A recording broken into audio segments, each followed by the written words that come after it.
Física avançada. Física nuclear. A descoberta da radioatividade.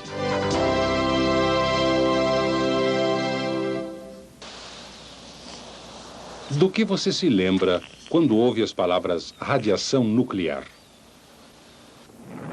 Da bomba?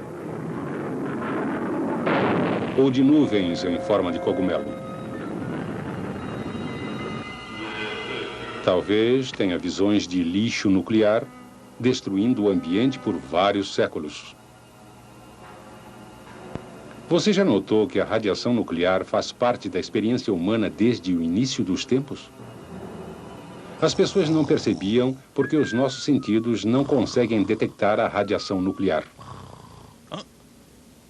Se de alguma forma pudessem modificar a sensibilidade dos olhos, perceberiam que ela era emitida por certos tipos de rochas e até certo ponto por todos os seres vivos, incluindo o homem. Foi em meados do século XIX que uma série de eventos revelou ao homem que a radiação existe. Michael Faraday fez experiências com um tubo de vidro contendo eletrodos, ligado a uma fonte de alta tensão.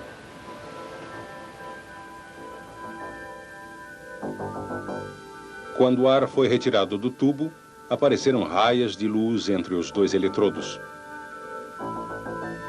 Outros cientistas verificaram que quanto mais ar era retirado do tubo, mais se alterava o padrão.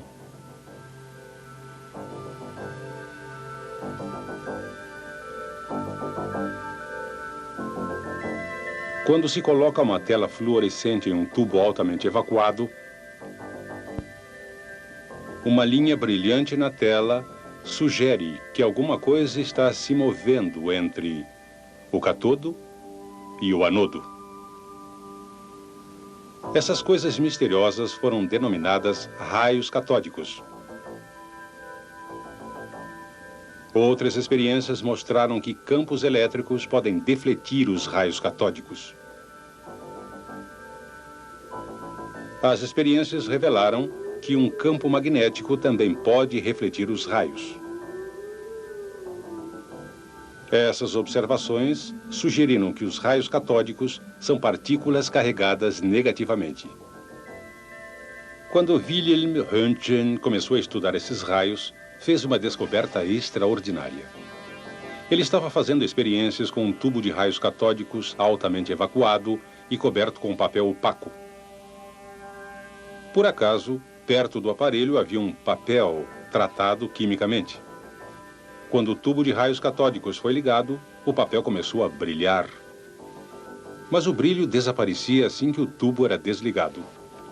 Röntgen concluiu que raios misteriosos estavam sendo emitidos pelo tubo de raios catódicos. Ele os chamou de raios X. Logo, os profissionais da saúde começaram a usar esses raios. Eles conseguiam penetrar materiais opacos, como papel preto ou tecidos do corpo. Os raios-X também podiam expor chapas fotográficas, que eram então reveladas para produzir uma imagem. Raios-X não são semelhantes a raios catódicos. Um campo elétrico não os deflete, nem um campo magnético.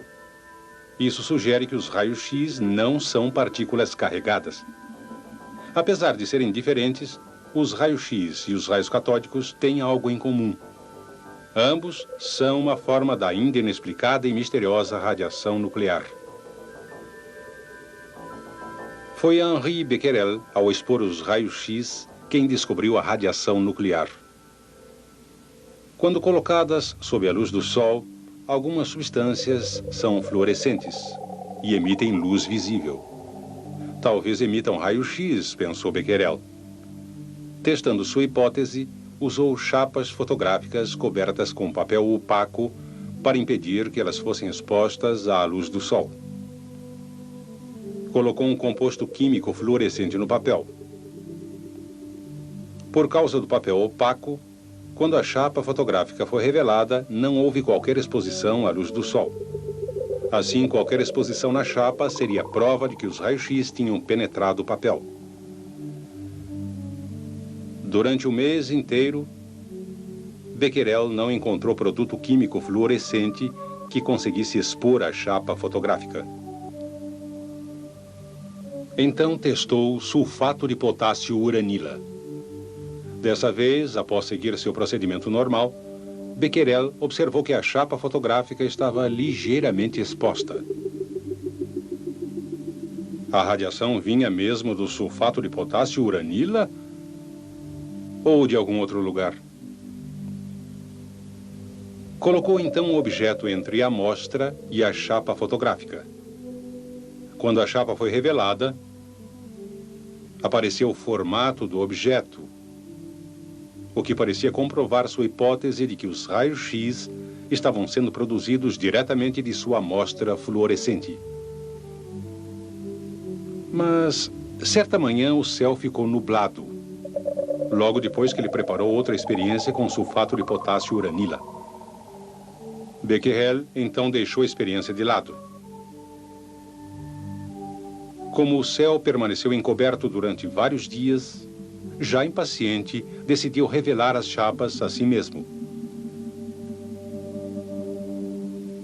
Para sua grande surpresa, elas estavam muito expostas.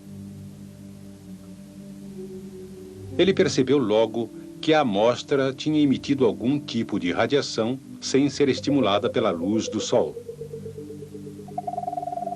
Esses raios Becquerel eram similares aos raios-x por sua capacidade de penetrar o papel, que era opaco à luz visível. Mas pareciam ser diferentes dos raios-x, porque os raios-x podiam ser ligados e desligados, o que não acontece com os raios Becquerel. Mais tarde, ele verificou que no sulfato de potássio uranila, o metal urânio parecia ser a fonte dos raios Becquerel. Os raios Becquerel não eram afetados pela aplicação de calor ou por tratamento do composto de urânio com produtos químicos. Becquerel também testou seus raios com um eletroscópio. Quando um eletroscópio é carregado, cada folha tem um excesso da mesma carga elétrica. As folhas se repelem. Normalmente, o ar isola essas folhas e elas descarregam só lentamente. Mas a radiação de Becquerel parecia modificar a natureza do ar ao redor do eletroscópio. O ar se tornava condutor e cargas em excesso nas folhas do eletroscópio eram rapidamente neutralizadas, descarregando assim o eletroscópio. Qual era exatamente a fonte dessa radiação?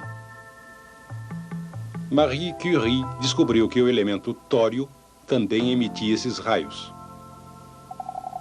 Juntamente com seu marido Pierre, Marie começou com uma enorme pilha de minério de pechblenda e desenvolveu um processo laborioso para extrair quantidades muito pequenas de dois novos elementos que eram emissores potentes de raios Becquerel. Eles denominaram esses elementos polônio e rádio. Ao contrário de um tubo de raios catódicos ou um tubo de raio-x em que a eletricidade fornece a energia para produzir a radiação, esses raios Becquerel pareciam ser emitidos sem qualquer fonte externa de fornecimento de energia. Foi Marie Curie quem inventou a palavra radioatividade para descrever o processo em que substâncias produzem radiação espontaneamente. Outros logo se juntaram a Becquerel e aos Curies. Passaram todos a pesquisar e descobrir a fonte dessa radioatividade, o núcleo do átomo.